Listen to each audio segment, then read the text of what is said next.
Salaire, justement, allons-y pour mon ami Petit Demange qui connaît parfaitement le tourisme puisqu'il en est le grand maître et qu'il est avec nous. Il m'a dit, oui, grand maître, magnifique maître. Il m'a dit, Salaire, c'est un des plus beaux villages de France. Et quand il le dit, je le crois. Allez, on suit le guide, c'est ça, hein, mon Seb? Village de 400 habitants qui est sans doute un des, sinon la plus jolie cité du Cantal. Pourquoi? Parce qu'il y a une histoire en fait. On a transféré le bailliage au Moyen-Âge. Le bailliage, c'est le tribunal, grosso modo, de Saint-Martin-Valmeroux à Salaire. Et du coup, la cité compte aujourd'hui autant d'hôtels particuliers, de nobles demeures. C'est tout à fait exceptionnel. Effectivement, les juges, les riches, les bourgeois ont construit tout ce bâti à Salaire. Et comme la cité a été oubliée par les différentes guerres et par les grands événements de l'histoire de France, eh bien effectivement, ça donne un des plus beaux villages du pays. Au cœur du parc des volcans d'Auvergne, les matins ne ressemblent à aucun autre.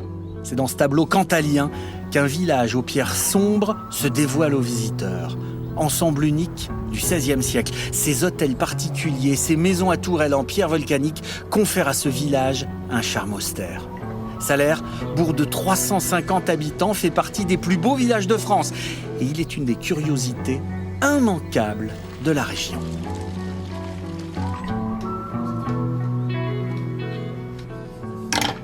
Notre balade commence dans le café Casse-Croûte de Jean-Charles Bancarel. Restaurateur à Salaire depuis près de 30 ans. Ici, chaque matin, il sert une clientèle locale. Bon, Raymond, tiens.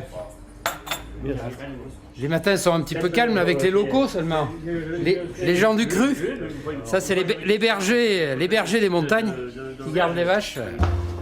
Situé sur la rue du Beffroi, le café de Jean-Charles est un passage incontournable pour villageois et touristes. Et c'est ici que nous retrouvons notre guide du jour. Un enfant du pays d'à peine 25 ans qui nous fait passer les portes du Beffroi pour entrer dans le cœur de la ville.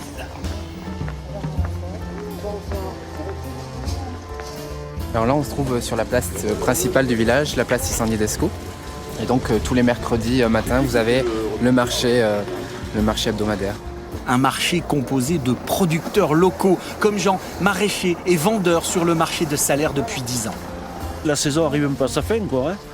Sinon, bon, l'été, il y a du monde qui passe, on voit beaucoup de monde, il fait beau, il fait bon.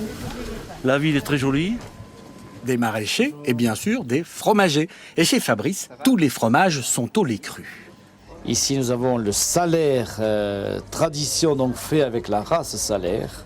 Et les fromages d'Auvergne, on ajoutera le Saint-Nectaire, la Fourme d'Ambert. Voilà, puisque l'Auvergne couvre quand même 4 départements. Sur la place du marché dédié à Tissandier-d'Escaut, le rénovateur de la race Salaire, voici l'une des plus vieilles bâtisses du village. La maison de la Rondade, classée monument historique, et elle appartient à la même famille depuis 535 ans. Quelques mètres plus loin, Emmanuel nous emmène au musée de Salaire. Et après avoir traversé cette sublime galerie gothique, on retrouve Stéphane, un Auvergnat fou d'amour pour sa région.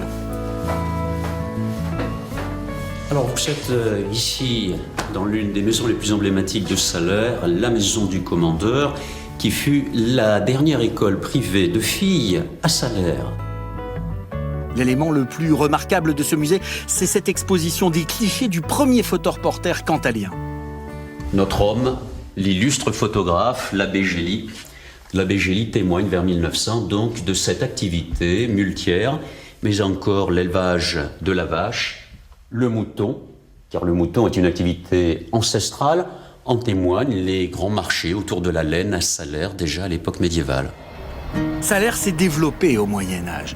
D'imposants remparts sont construits afin de protéger le village. En témoignent la porte Marty et la porte du Beffroi. La préservation du patrimoine bâti transporte le visiteur du Moyen-Âge à la Renaissance. Et l'utilisation de la pierre volcanique sombre, typique de la région, est récurrente. Clé en main, Emmanuel nous fait pénétrer maintenant dans un lieu d'habitude inaccessible. Pour atteindre le sommet du Beffroi, il faut grimper 60 marches. Et d'en haut, on peut alors admirer les toitures de Looz et les montagnes environnantes.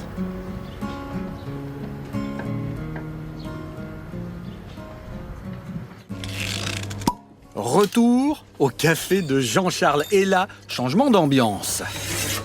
Charcuterie Aligot. L'Aligot, c'est notre cheval de bataille avec les bourrioles. Et ce midi, les touristes sont venus en nombre déguster les spécialités locales. Pas question de pignocher. Jean-Charles nous présente la recette du bourriol. Donc ça, c'est une pâte qui a été faite hier soir. Ça ressemble à une spécialité bretonne presque. Ah non. Non. C'est vraiment auvergnat. Je pense que les Bretons, dans leur pâte, ils mettent des œufs et du lait. Tandis que nous, on n'a pas d'œufs, pas de lait. On est un peu radins, quoi, les Auvergnats. Et si on se presse dans le restaurant de Jean-Charles, on se bouscule aussi dans cette pâtisserie. Un biscuit ici fait l'unanimité. Les sablés. Personne ne repart sans. Bah vous voyez pas, des salaires. Les petits gâteaux, ça fait grossir. Et chacun a son avis sur la question. Ils sont secs, ils sont bons. On les a goûtés, ils sont très bons. Et si l'on ne quitte pas Salaire sans sa boîte de carré, on ne la quitte pas non plus sans un coup d'œil à son vaste panorama. Donc là, on est sur l'esplanade de Barouze et on a notamment le point de vue sur les deux vallées, la vallée de la Maronne et la vallée de l'Aspre. Et un petit peu plus loin, là-haut, on voit le Puy-Violent et tout ce qui est le Puy. À 900 mètres d'altitude, on comprend mieux la position de cette cité établie au bord d'une ancienne coulée de lave. Une cité dont la richesse de son patrimoine historique et culturel en a fait une des principales destinations touristiques de la région. Et cette merveille de village, effectivement, après la Révolution, il s'est doucement endormi, on l'a oublié, et du coup on a préservé toute cette beauté. Alors, je voudrais revenir quand même sur un nom qu'on a entendu dans leur reportage, parce que lundi, Hélène nous a raconté une très belle histoire avec le bon Dieu, Saint-Pierre. Oui. Tiens, si on crée des vaches. Les petites boules rouges, le volcan. Et quand même, Ça t'a plu mon histoire quand même? C'est très mignon, hein, c'est très très sympathique. Mais il faut quand même rendre hommage à Ernest Tissandier d'Escousse, qui est le vrai créateur, rénovateur de la vache Saher, qui est lui qui a sélectionné les races pour faire des métissages et pour créer cette merveille absolue qui donne une bête superbe et une viande qui ne l'en est pas moins.